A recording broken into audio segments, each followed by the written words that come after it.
بسم اللہ الرحمن الرحیم۔ استفادے سے محروم لوگ۔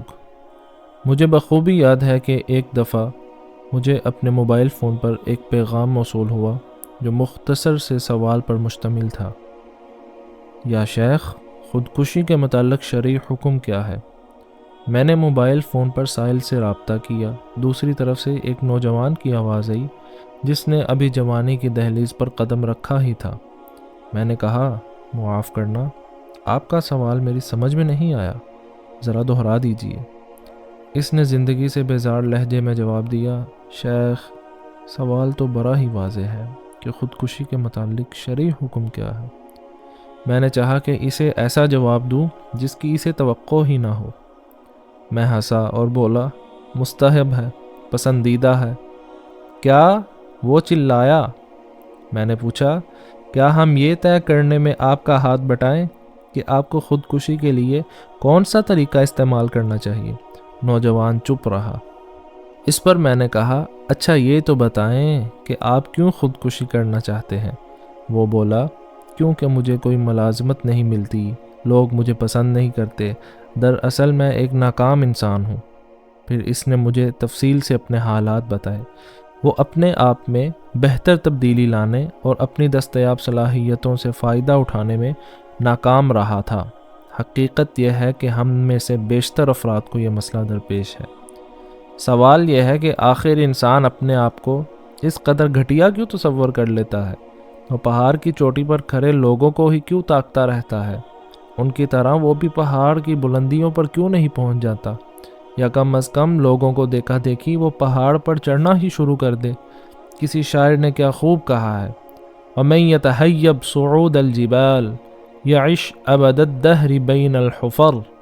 جو کوہ پیمائی سے گھبراتا رہتا ہے وہ ہمیشہ گڑھوں میں زندگی بسر کرتا ہے۔ کیا آپ جانتے ہیں کہ کون آدمی اس کتاب سے یا ان اصولوں پر لکھی گئی کسی بھی کتاب سے کبھی استفادہ نہیں کر سکتا؟ وہ بیچارہ انسان جس نے اپنی بری عادتوں کے روبرو سر تسلیم خم کر دیا ہے، جو اپنی موجود صلاحیتوں پر قناعت کر کے بیٹھ گیا اور کہتا ہے کہ میں کیا کروں، یہ میرے مزاج کا حصہ ہے، اللہ نے مجھے ایسا ہی بنایا ہے، میں اس کا عادی ہو چکا ہوں، میں اپنا طریقہ کار تبدیل نہیں کر سکتا، لوگ میرے اس مزاج کے عادی ہو چکے ہیں۔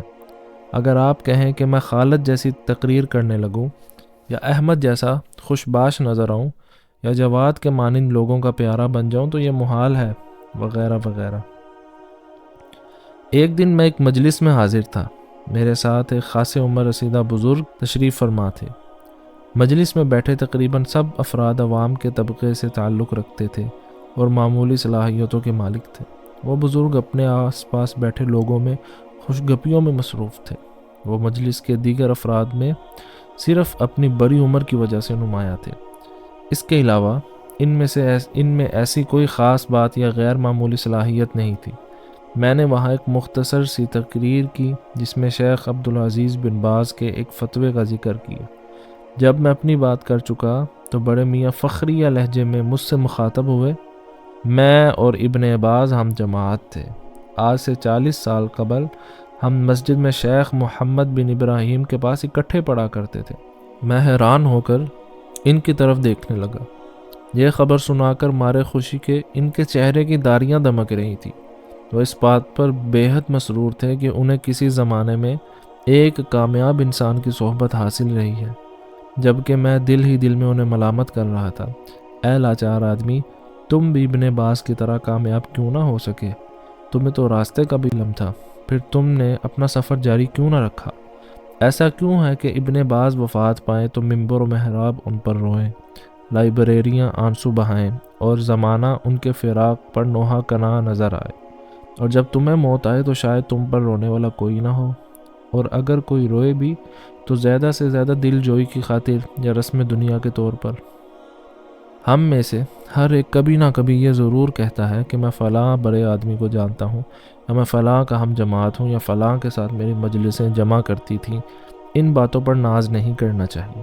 فخر کی بات صرف یہ ہے کہ آپ اسی بلندی پر پہنچے جس پر وہ فائز ہو۔ ہم میں سے ہر ایک کو بہادر بننا ہوگا اور آج ہی سے یہ عزم کرنا ہوگا کہ وہ اپنی ان صلاحیتوں پر جن کے کارآمد ہونے پر اسے اطمینان ہے اپنی زندگی میں فائدہ اٹھائے گا اور ایک کامیاب انسان بننے کی کوشش کرے گا۔ اس لیے ترش روئی چھوڑ کر اپنے چہرے پر مسکراہٹ سجائیں، افسردگی کو خیر بات کہہ کر حشاش بشاش اور خوشباش نظر آئے، کنجوسی چھوڑ کر کشادہ دلی اپنائیں، اپنے غصے پر قابو پائیں اور اسے بردباری اور ٹھہراؤ میں بدل ڈالیں، مصائب کے گپ اندھیروں میں خوشی کی کرنیں تلاش کریں، اپنے آپ کو ایمان و یقین اور اعتماد کے ہتھیاروں سے لیس کریں، اپنی زندگی میں دلچسپی لیں، اس سے لطف اٹھائیں۔ زندگی کے دن تھوڑے ہیں، انہیں بے جا غم اور بے مقصد پریشانیوں میں ضائع نہ کریں۔ رہا یہ سوال کہ سب کیوں کر ممکن ہے، تو یہ کتاب میں نے اسی سوال کے جواب میں لکھی ہے۔ میرے ساتھ رہیے، ہم انشاءاللہ جلد منزل پر پہنچ جائیں گے۔ حاصل: بہادر وہ ہے جو پختہ عزم کے ساتھ اپنی صلاحیتوں کو ترقی دیتا رہے اور ان سے بھرپور فائدہ اٹھائے۔